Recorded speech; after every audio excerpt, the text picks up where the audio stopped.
everyone. It is your girl, Marcy Thomas, here with another episode of the BGC Book Club. And I am really excited for tonight's show because we're going to be talking about a couple things, actually three, that I love very much. One is ReShonda Tate's work. So I've already given away who it is in case you didn't catch it at the beginning. We'll be talking about The Queen of Sugar Hill, her latest book about one of my sorors, which is the third thing, my Sigma Gamma Rho soror, Hattie McDaniel. So I am really looking forward to diving in. So I'm coming to you from the outskirts of Atlanta, Georgia. So if you're here in the room and you want to let us know where you're joining us from, please do so. Or even if you watch after the fact, drop that in the chat so we know all who is here. And also, if you're a member of SG Row or any other D9, we all want to celebrate one another on this special occasion. So tonight's book, as I mentioned, is ReShonda Tate's latest book, which actually hits tomorrow if you're watching this in real time. So we're getting a little bit of an advance of this wonderful book that is a first for her. We'll get into that in just a moment. But you all may know her as the national best-selling author of more than 50 plus books. And she has the credentials, the passion, and everything that she needs to bring great stories to life. Now, she writes both adult and teen fiction as well as nonfiction. Her sophomore novel, Let the Church Say Amen, was made into a film directed by actress Regina King and produced by T.D. Jakes and one of our faves, Queen Latifah. ReShonda made her on-screen debut in that film, which was one of BET's highest rated programs. Her book, The Secret She Kept, was also made into a movie and aired on TV One. She made a cameo in that as well. So she writes the stuff and she shows up in it as well. So how exciting is that? In addition to all of that, she is a highly sought after motivational speaker and award-winning poet, the recipient of the NAACP Image Award for Outstanding Literature for Say Amen Again, and was also nominated for the books Mama's Boy and The Secret She Kept. She has received a plethora of distinguished awards and honors for her journalism, fiction, and poetry writing skills, including being inducted into the Arkansas Black Hall of Fame and a Texas Top Author honor. She is considered one of African America's best authors, and her books remain a staple on bestseller lists and have been featured in USA Today, The Washington Post, Jet, People Essence, and Ebony Magazine. And this one is sure to land her there as well. So without any further delay, let's welcome Ms. ReShonda Tate to the BGC Book Club. Welcome. Hello, thank you so much for having me. Oh, yes. Thank you so much for being here. And I know that was a big introduction, but it was all so worth it to be able to share a little bit of who you are. We've got one of my sorors in the room, Karen. So welcome, soror, representing for SG Row today, and Lakita watching from Jackson, Mississippi. So congratulations on this new book. That's a first for you, actually. Thank you. It is. This is historical fiction. It's a new genre for me. So I'm really excited and I can't wait to share Hattie's story with the world. Oh, yes. So congratulations. Looking forward for everyone to get their hands on it starting tomorrow. So are you a little nervous? Are you good? Or how are you feeling? I'm It's so funny to say I'm nervous on the 54th book, right? Right. But I am, because this is so different. And so I'm really anxious to see if people like it, see how they enjoy it, and the feedback. So yeah, I'm nervous. Yes. Well, I can tell you from having read it to cover, and I did not tell you this when we came on earlier. I actually read it in the space of a day because I just couldn't stop. So I was like turning the pages and everything, and really wanted to learn more, just because it's written so well. And once again, it does feature one of my sorors, Hattie McDaniel. So, all right, got a lot of good comments coming in. People were saying they pre-ordered today, all of that, because pre-orders are great for authors. That first week of sales is a big thing. So thank you for that. Yes, that's huge. Even if you don't plan to read it now, it really helps an author if you buy it that first week. So tell me, ReShonda, what was it that drew you to want to write about Hattie McDaniel? So my grandmother loved Gone with the Wind. And that's not me, is it, that has the feedback? Can you hear that, or is it just me? I'm not hearing anything. Okay, perfect.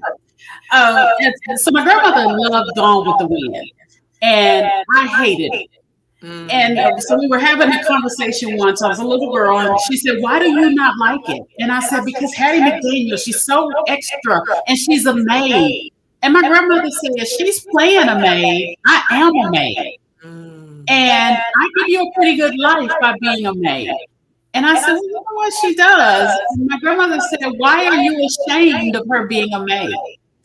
And then she also pointed out that that's all she could play. She said, "What would you like her to play? Should she be Clark Gable's girlfriend? You think that would work for her?" And it really had me open my eyes to see Hattie McDaniel was doing the best with what she had in the time era that she was in. Okay, they're saying they're getting a little feedback. Do you perhaps have an earbud or something that might help if you have something? Okay. Just a little. Hopefully it's not too distracting, everyone. Well, for those, I'm just going to show you real quick. For those who may not know or remember what Hattie looks like, I do have a picture of her for you. So just a second while we're getting that situated. There she is, the Queen of Sugar Hill. So, and do you know that's actually her Oscar? A lot of people don't know that. The best supporting actors and actresses got a plaque and not an actual Oscar. Yes, at that time. So things were very different. But, as I was reading the book, it's just really, how can I say, it's looking at her story, which takes place in the book. You start in 1940 when she wins and kind of go up until 1952. Of course, she had some life before that, of course. But just understanding that, seeing a lot of what she went through as an actor or actress in Hollywood as a Black woman are some of the same things that we see women going through today in that same field. Right. It's really sad that here we are all these years later, and we're dealing with some of the same issues that Hattie McDaniel dealt with. So during your process of research, were you surprised to find that out, or? Yes, I definitely was. Very surprised that the things that she went through. I was surprised at the hate she got from Black people. So she really walked that fine line. White people didn't like her because they thought she was too sassy. And then Black people didn't like her because they didn't like her playing the stereotypical character. So she really was just trying to work, but couldn't fit into either world. And I can imagine that's hard. And if you read the book, or when you read the book, not if, when you read the book, you will see how these things kind of play out for her throughout her career. Because, of course, we start in 1940 and she's on this high. She's just won this award, but yet she's dealing with a lot of things. And kind of like we see even in present day, there may have been expectation of what would have happened. Right. And when she was going through everything, I think a lot of people, we look at her now through our 21st century lens. And if you take off that 21st century lens and look at her for the legend she was, then you really can have a new respect for her. And that's what happened to me. Once I stopped looking at it, as in my 2022 eyes and saying, this was 1940.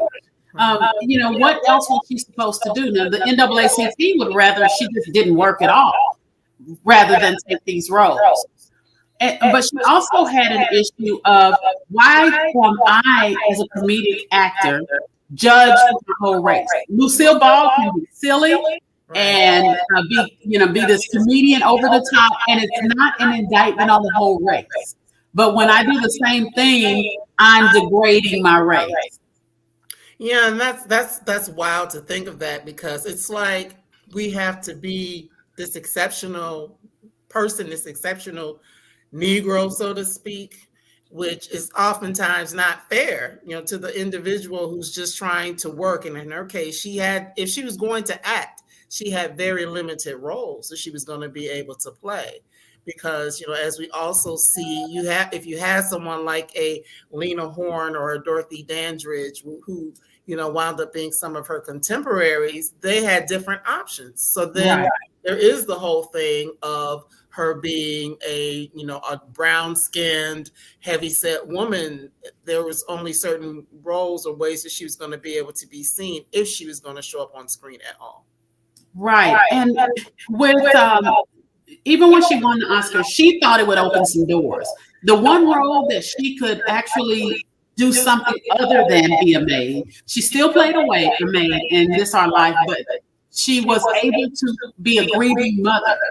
So she was really excited about that role. And at the end of the day, when it came out, they cut out the scenes that she was most proud of and just showed the maid part.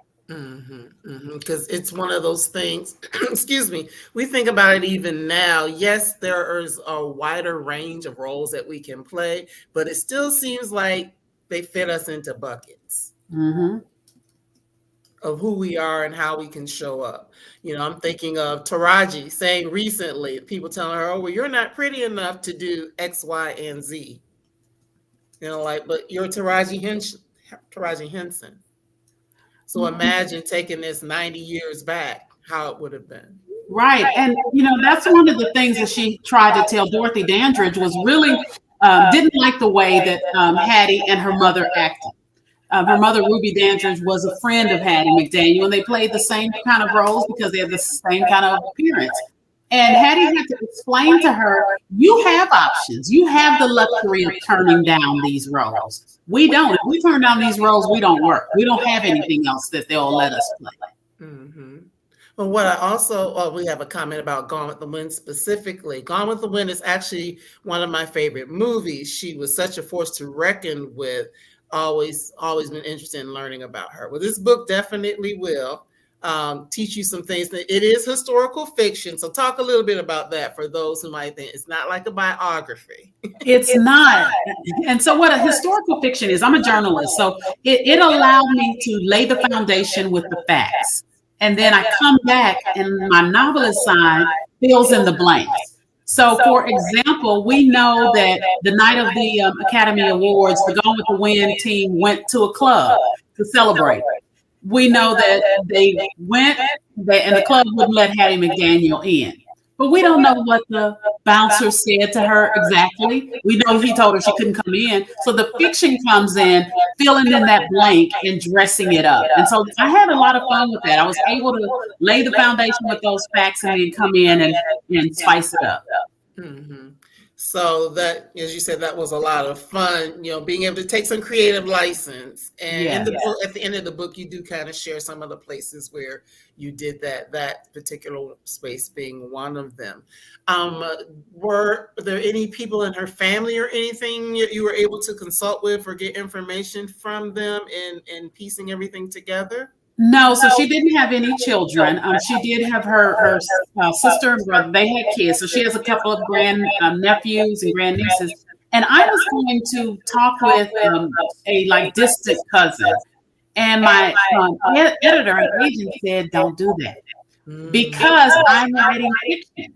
So it's like if I came to you and said, I'm writing this story about your mom, but I'm going to make up this part, you'd be like, oh, no.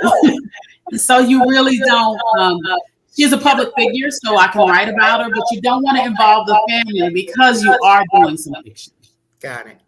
And that makes sense because you don't want them to get mad and be like, well, that's not true. Yeah. Well, it is fiction. It's not meant to be biographical. But there is so much. Like, I did not realize that even prior to her going to Hollywood, that she had been a blues singer. Yes, the first Black woman to be on the radio, to have blues on the radio, and people didn't know that. There's so much about her that we didn't know. As I was doing my research, I was shocked. And so we really did. I was able to get in and dig up all of these things that I'm like, we should have known. We should have known about restrictive covenants. We should have known the role she played in integration. And so it was really good to unveil all of that and now share that with the world. Now, was it difficult to get those details about her life? So I've been working on this book 3 years, and it's because of the research. The internet was so wrong. I started out there digging up the information, And then as I got more into my research, I was like, some things aren't adding up. So I got off the internet and discovered half the stuff on the internet was wrong. Case in point, if you go to Wikipedia or you Google her, they'll talk about Hattie's husband, George Lampert, and how he died of a gunshot wound at a gambling match. Hattie didn't have a husband named George Lampert. That is something somewhere along the line somebody created, then somebody else repeated it, and the internet just let it spin out of control. So there were those types of things that I would have to go verify. So if I found anything on the internet, I went to verify it. I went to census records.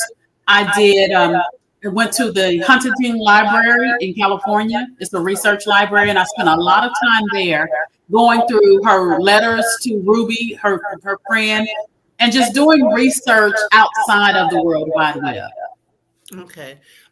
With that in mind, is there a place where her letters and things like that are being kept that people could go and dive into it if they wanted to do their own research as well? They have not brought her letters online, and the University of Southern California has a great display of some of the letters from Ruby, because Ruby was a journalist, so she kept some.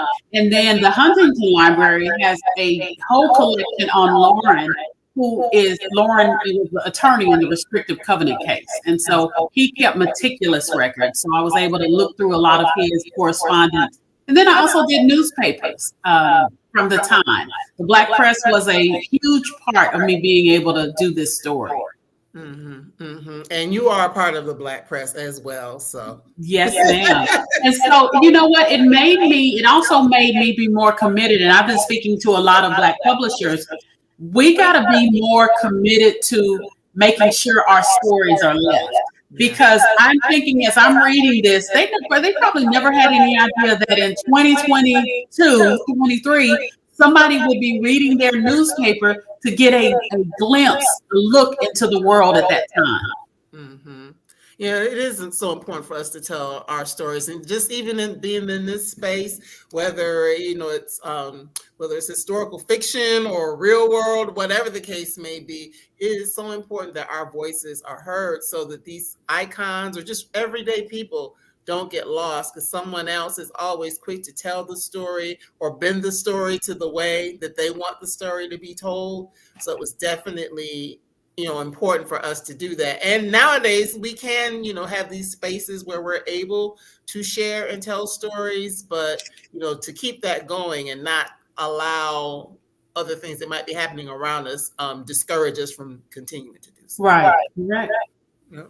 So with everything that was going on with Hattie, of course, we know all of the things in Hollywood and fighting in Hollywood and, having limited roles and, wanting to speak up for yourself, but understanding that sometimes to speak up for yourself mean you didn't work at all. And then Walter White, who is a real person, was also an interesting character in how he attempted to play a role in what was happening in Hollywood. Tell us a little bit about him. So Walter White was the executive director of the NAACP, which is the equivalence of the president today. And, Walter White was well-meaning. He wanted to have Blacks be portrayed in a better way in Hollywood, and he was on a mission to do so. But he did it at the expense of Hattie McDaniel and actors like her. And so there's one scene in the book that just was heart-wrenching to me when I discovered it in real life, and it was the 1942 convention. They invited Hattie McDaniel. She thought she was going to be honored or recognized, and instead they bring a popular actress on stage and say, "This is the standard of beauty we want," not Hattie McDaniel as she's sitting in the audience mortified. And so that is the type of thing that they did to her all the time. The media, the Black press would belittle her and berate her for taking on these roles. And she really was frustrated with it because she kept saying, "What else am I supposed to do?" Right. And as I was reading it, and like you mentioned, you have mentioned that your grandmother was like, "Hey, I was a maid," and I think of my grandmothers. They spent time in domestic service, whether they remained there or not. At one point in time, that's all that we really could do. So it's kind of unrealistic and then mean-spirited, really. Yes. For her to have been singled out as it appears that she was in many instances. And we've also lost sight of what she did bring to the table. We look at the maid and the servants and slaves and the characters, the roles that they played, and we only look at the negative. But Hattie McDaniel was bringing change because she had a seat at the table.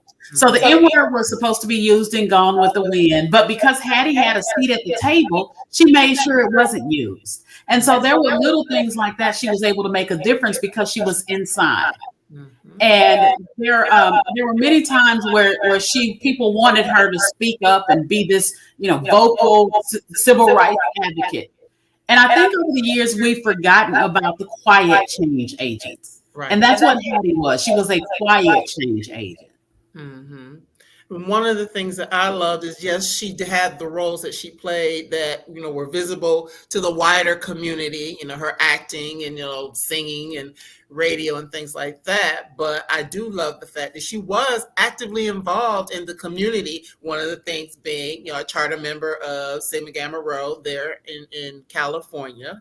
And so that's one of the things, but she was just actively involved in the community and finding ways to give back even beyond that. Yeah, she was a proud member of Sigma Gamma Rho, and she really did. When she did a lot of her events, the Sigma Gamma Rho, her stars would come and they would host it. They would help her out, and she was always giving back to them as well. So I wanted to make sure that I stayed true to that, because that love. So even when I went, there's a scene where she goes back to Howard. So I went through the Howard archives and found out who was the Sigma Gamma Rho chapter president on campus at the time. And that's who I put in the book introducing her. Because I just wanted to make sure that I kept that legacy in there that she loved so much. Mm-hmm. Yeah, one of my sorors doing the call. Yes. Yes. So my sorors, you will love it because we are mentioned many times throughout the story.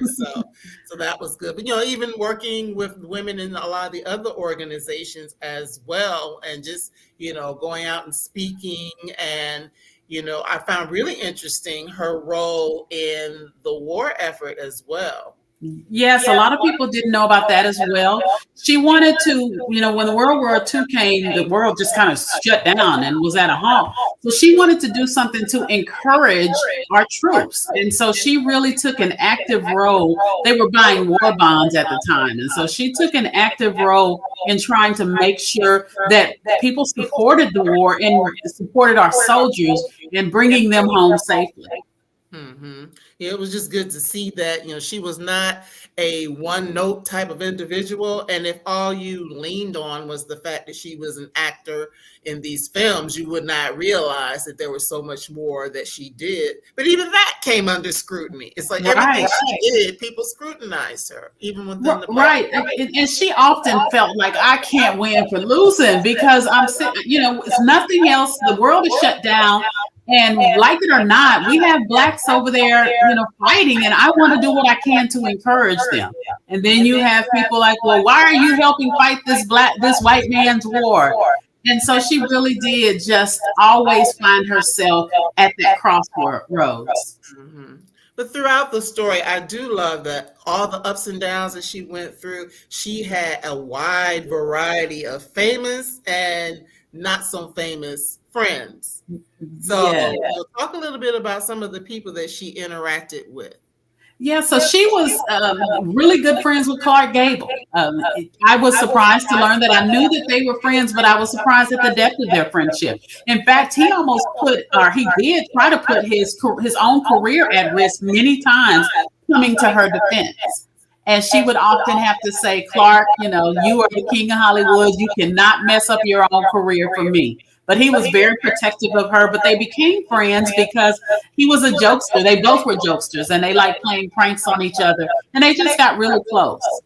Mm-hmm. And she was also friends with Louise Beavers, Dorothy Dandridge, Lena Horne. She had Betty Davis, so she had a wide variety of friends.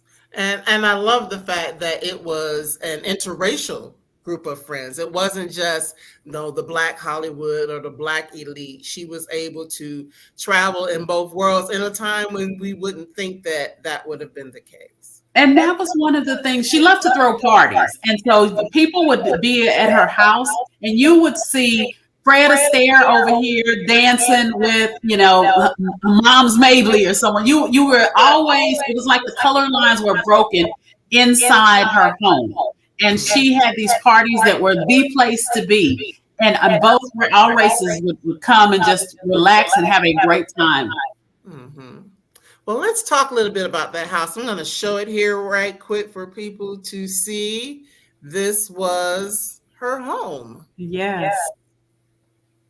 That is the home in Sugar Hill.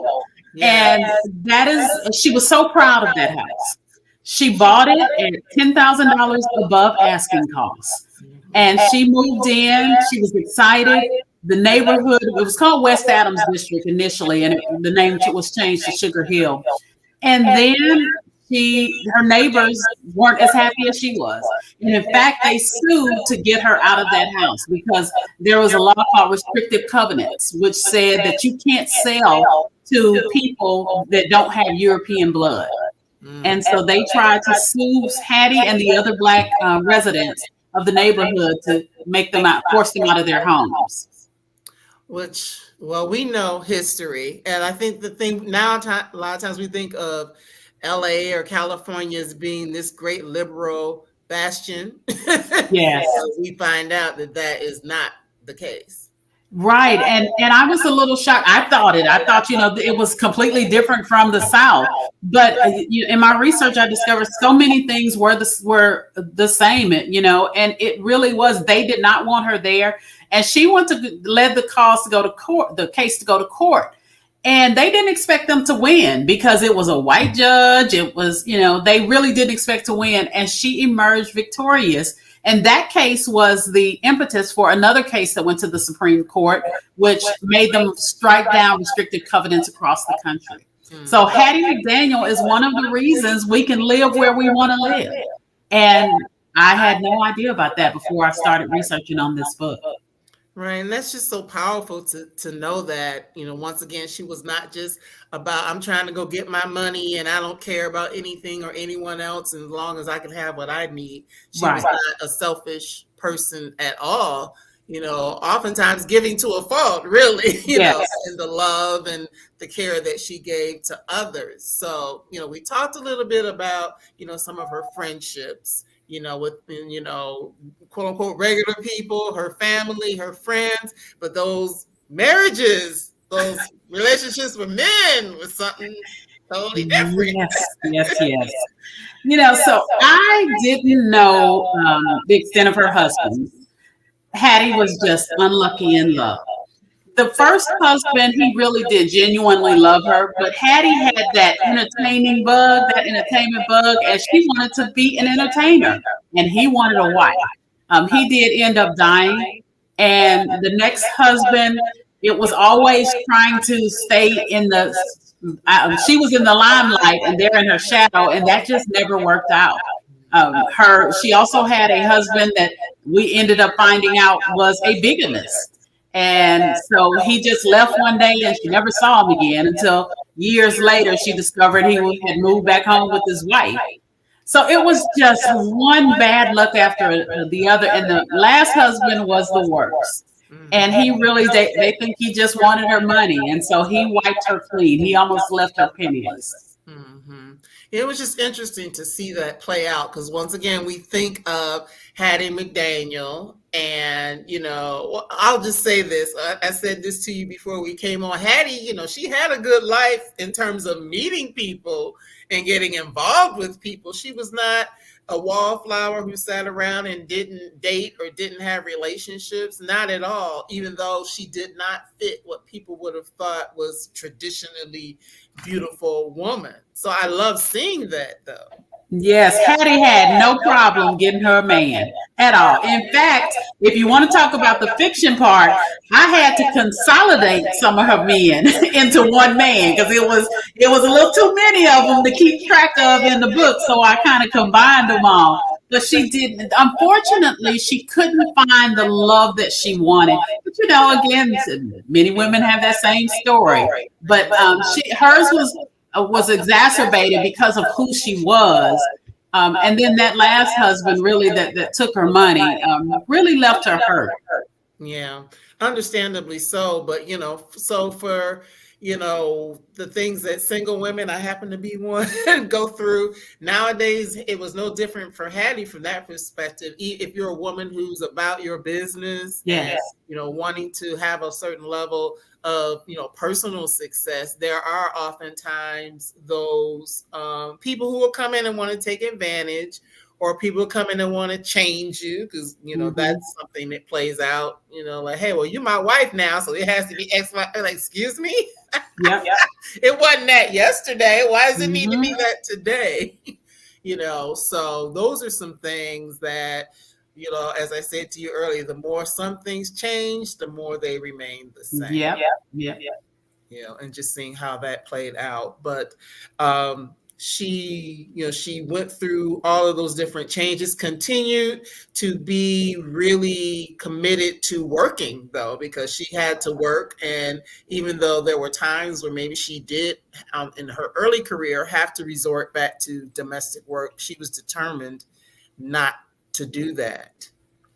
Right. So, in fact, when she went to the audition for Gone with the Wind, she had on her maid's uniform. And a lot of people thought she had dressed up to be in character, but she was actually coming from work.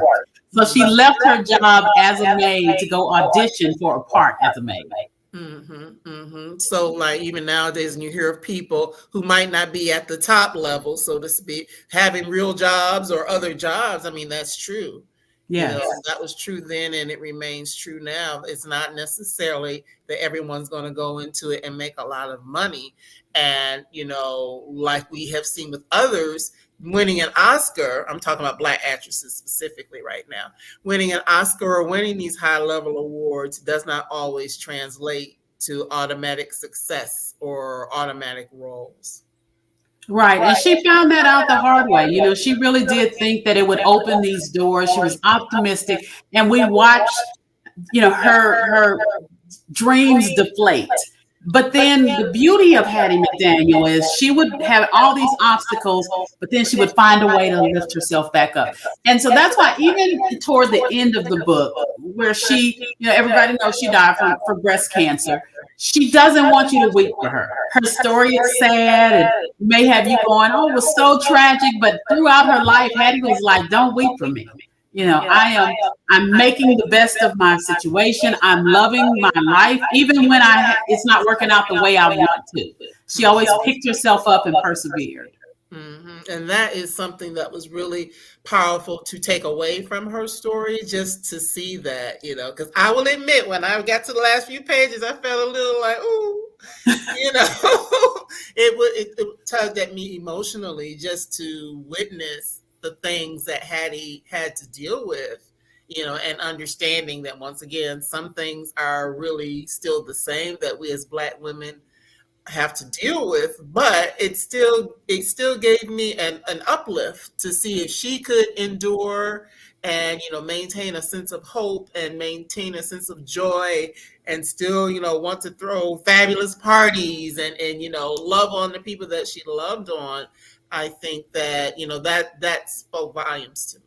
Right. I try to think on my deathbed, I would not be saying I'm partying. I'm sending out invitations. I'm somewhere feeling sorry for myself. But she inspired me because she's just like, no, it's no time to feel sorry for yourself. So what would you say was the biggest thing that you personally took away from diving into this work and learning more about her story? It really is persevering in spite of. I think that it's okay to have those moments where you're sad or you're dejected or you fall down. But one of the biggest lessons I learned from Hattie McDaniel was getting back up. There are many moments and without giving it all away, there's some that really hit her hard. And she didn't want to get back up, but she eventually found the strength to get back up. And that's really one of the big takeaways that I had. And the other is really just sharing her story to have people look at her in a different light. She would always say, I'm more than a maid. Right. And she was very meticulous about, outside of acting, not being seen in shabby clothes or an apron. She wouldn't even answer her own door with an apron on, because she wanted people to remember that she was not Mammy. Mm-hmm. As much as people throughout the book and throughout her lifetime tried to make her Mammy, would call her Mammy, or expect. And I mean, we see it now in the media where people will make up stories. Yes. Sometimes people will make up stories and make it seem like she said things that she didn't really say. It's like they were committed to making her something that she really wasn't. Yeah. And I also had a lot of fun throwing in little nuggets throughout. There are instances where she meets Ossie Davis and Ruby Dee when they're very young. She meets Reverend C.L. Franklin right as he gives birth to Aretha. And so those types of things were real moments in history that I love sprinkling throughout the book.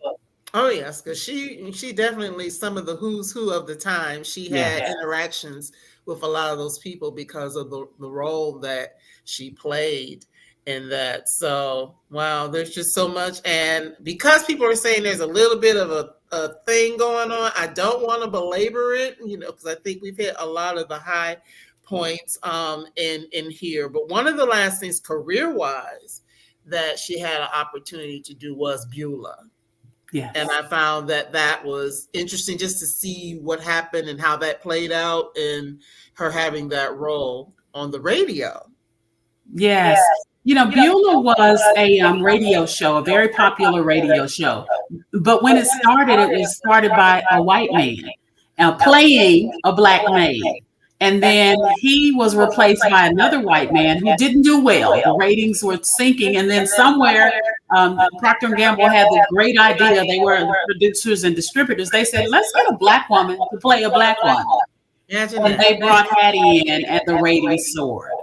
Mm-hmm, mm-hmm. So it was just really interesting to see that the whole fact that they had white men playing a black woman just did not want to give a black woman the job until they were able to finally give that to her. So I guess from that perspective, even with a lot of the ups and downs, it's like one of the last things she was able to do was something that was successful for her. So that's good to see. Yes, ma'am. Mm-hmm. And just, as we've already talked about, as she found out she got sick, breast cancer, and, holding on to such a positive attitude and mindset. And actually for many years during Breast Cancer Month, the sorority paid homage to her because of that. So, but just a beacon of light and love, even when love wasn't being shown back to her. And I'm really glad that you took the time and the energy to share a part of something that was important to your grandmother that became important to you and encouraged you to want to learn more, and then in turn share it with the world. And I do, and I'm especially excited also to be sharing it with young people who had no idea. Even, my children, I kept telling them, and my son kept calling her Hattie LaBelle. Hattie LaBelle. And I'm like, no, son. So now they know all about her. They didn't know anything about her. Mm-hmm. and her contributions. And so I love being able to just kind of bring her back, her legacy, and so that it can live on. Yes, and it's so important because she was the first. And, as we have seen, or we continue to see, being the first, there's often a price that comes with being the first. There are a lot of things. In some cases, they think, well, why are we this far in history and people are still becoming the first? But then also realizing that there's an upside to that and there's a downside to that. Oftentimes. And, and how do you manage that? How do you navigate that process? So, Hattie was one to show us. And I know years ago when Monique was on doing Precious, she mentioned her quite a bit. Yes. So, there are some people that know, but what you have done is really put it out into the forefront. And I am excited about people getting a chance to learn about Hattie McDaniel and her legacy. Well, thank you so much, and sorry about the feedback. It wasn't there earlier, so I'm not sure what happened. I don't know what happened with that, but I did, because the book actually comes out tomorrow.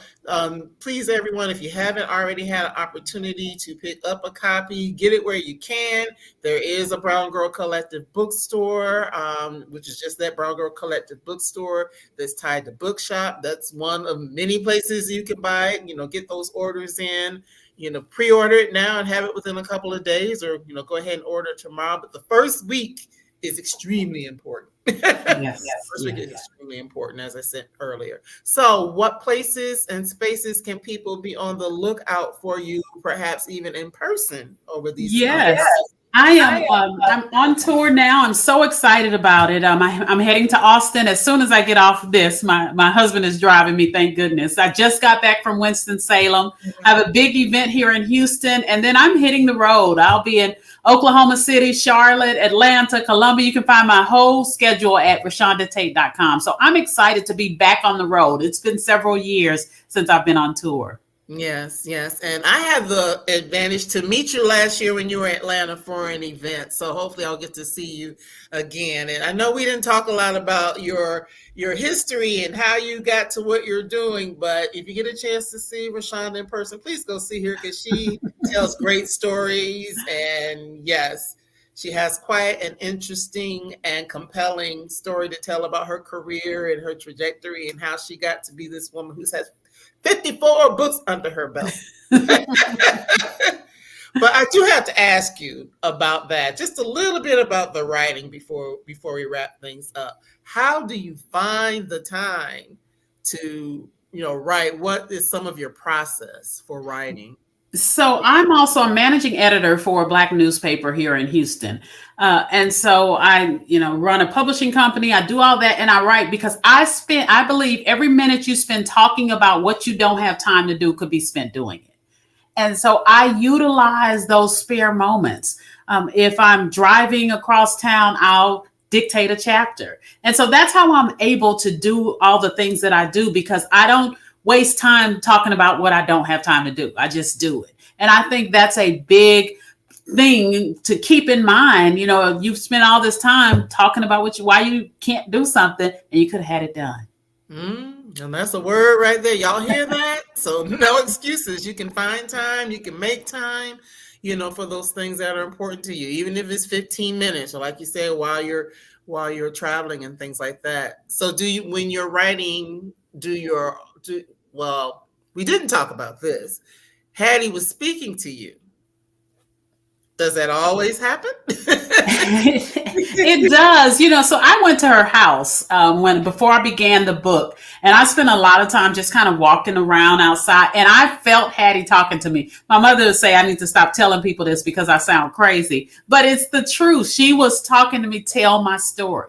And so my characters they talk to me and they tell me that they're ready for their story to be told. And I may say, well, I want this character to go right. And they're saying, nope, I'm going left. And I generally go left. I let them go where they want to go, and it flows organically. I love that. They'll tell you it's time. Yep. So we're glad that you listen and you don't just say, what are you talking about? So that's good to see. So now that you have delved into the historical fiction genre, do you believe it's something that you'll continue to do? Absolutely. My next book is on Hazel Scott. Ooh. And Hazel was married to Adam Clayton Powell. She was actually one of the biggest jazz singers of our time. She was bigger than Billie Holiday, Sarah Vaughan, all of those, but people don't know because she essentially was erased from history because she spoke out for civil rights, and they basically deemed her a communist and erased her from history. So she's another one that has a fascinating story that I can't wait to bring to the world. Absolutely. And when I think of Hazel Scott, and you all can Google this because Google is your Yes. friend, there are videos out there where she's playing like two pianos at the same time. Yes. So if you've ever seen the video of this beautiful black, well-dressed woman playing two pianos at the same time, that is Hazel Scott. So Yes, ma'am. I'll definitely be looking for it. See, I know a little something, but everybody might not know You that. do. But yes, I'll be looking forward to that as well, just to learn more about her and her source. I want to see, didn't she have a television show too? She had a television show that ended. She was the first Black woman on TV with a show, but they ended up canceling her because of the whole communist thing. Mm-hmm. And she wasn't a communist. She just was labeled. Mm-hmm. Right. Which, a lot of the people who were in Hollywood at that time got that label is just the way to try to push them. Another reason to push them out besides, just being Black in America. So thank you so much, ReShonda. This has been a joy and a pleasure. And thank you to everyone for, the little technical glitch, but, just you got to put your good listening ear on. You can't be distracted. That's the thing. So I appreciate everyone's patience with that and for coming to spend some time with myself and ReShonda, because I have been a fan for years. Thank you. It's so exciting to have you here and in this space. So if you could just hold on for me for 1 second, All right. I'll make a quick announcement to everyone else, and then that will be it for tonight. Okay. See you soon. All right, everyone. Thank you so much for being here. I was so excited to talk. As you see, I had to put on it's on this side. I had to put on my sorority pin and wear my colors, well, at least one of the colors today. And all of that has some sorors in the building just because it is important for us to know some of the people who did things, for us and our organization, but just in general, because these stories are powerful and ones that we don't often get to hear. So thanks again to ReShonda for taking the time and the energy and effort to put out The Queen of Sugar Hill. Please go grab a copy and read it. And for my sorors, we might need to add this one to the book club for the rest of the year. We can all read it together. I would be glad to read it again. So in terms of what's coming up next for the BGC Book Club, on Wednesday, we will have actually a special episode where we'll be talking about Black voices with Jessica Ann Mitchell Iwuyor. So she'll be on to talk about this beautiful book as we lead into Black History Month. It has a lot of great quotes from Black thought leaders, global Black thought leaders, so a lot of great quotes, great art, stuff like that. So she will be here as our lead into Black History Month.